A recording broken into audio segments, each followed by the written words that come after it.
یہ اللہ کا دیا ہوا ہے۔ اسی اختیار کے تحت تو حسین نے نانے کے زانوں پہ کھڑے ہو کے راہب کو بیٹے دے دیے تھے۔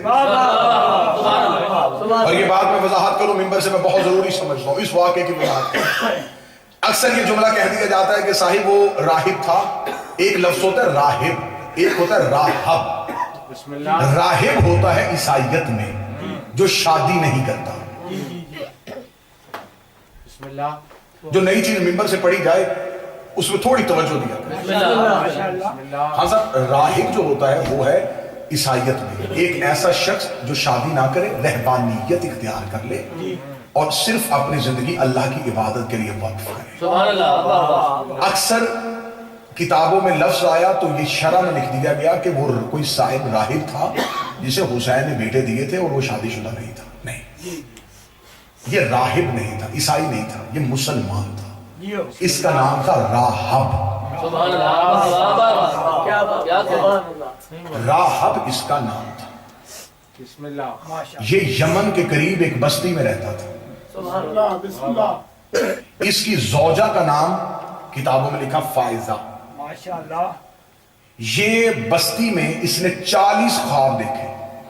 40 خواب میں اسے ایک بی بی کی زیارت ہوتی تھی۔ سبحان اللہ۔ جب لوگ یمن سے مدینہ گئے اور مدینہ سے پلٹ کے واپس آئے ہیں تو ان میں بستی میں آ کے کہا کہ مدینہ میں، مکہ میں ایک شخص ہے جس نے رسالت کا اعلان کیا ہے اور اس نے کہا ہے کہ میں اللہ کا نبی ہوں اور ہم لوگ اس سے مل کے آئے ہیں۔ تو یہ عورتوں سے ملنے کے لیے یہ فائزہ گھر میں گئے اور جا کے پوچھا کہ مجھے بتا سکتے ہو کہ اس کے اہل و عیال میں کون ہے؟ تو لوگوں نے بتایا کہ ایک بی بی ہے جو اس کی بیٹی ہے جس کا نام فاطمہ ہے۔ اس نے کہا اس بی بی کا حلیہ مبارک ایسا ہے، وہ حلیہ کتابوں میں لکھا ہوا ہے لیکن میں نہیں پڑھوں گا کیونکہ میری پاک مخدومہ کا حلیہ مبارک ہے، میں اس قرآن کی نہیں پڑھ سکتا، لکھا کتاب میں ہے۔ عورتوں نے بتایا، فائزہ نے کہا یہ وہی چہرہ ہے جو 40 خواب میں مجھے آیا۔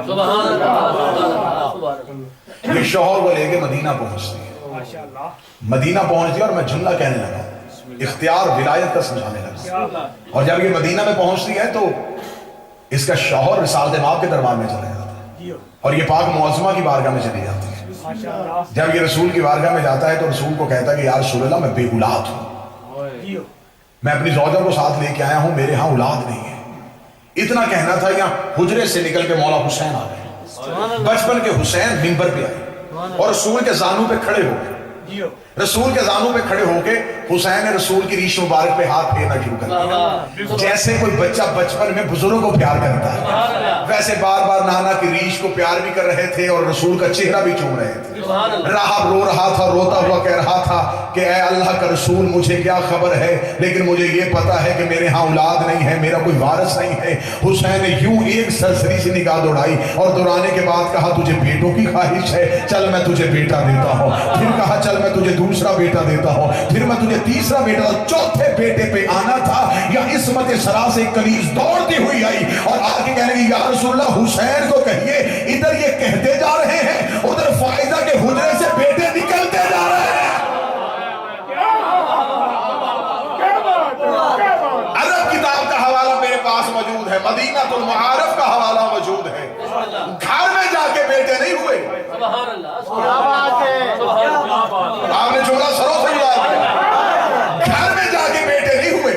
یہ بی بی حاملہ ہونے کے بعد بچوں کو جنم نہیں دیتی رہی، حسین کہتے رہے بچے حجرے سے برآمد ہوتے رہے، حسین کہتے رہے بچے حجرے سے برآمد ہوتے رہے۔ اب مجھے بول کے بتاؤ جس کی عطا نازل ہوتی ہو وہ کبھی پیدا نہیں ہوتا۔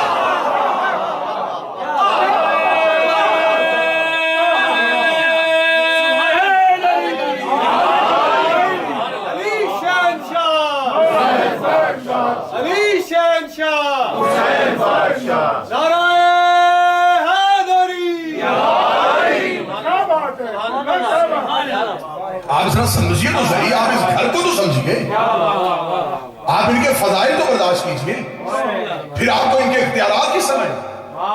بچپن کا حسین نانا کے زانوں پہ، رسول خود بھی دے سکتے تھے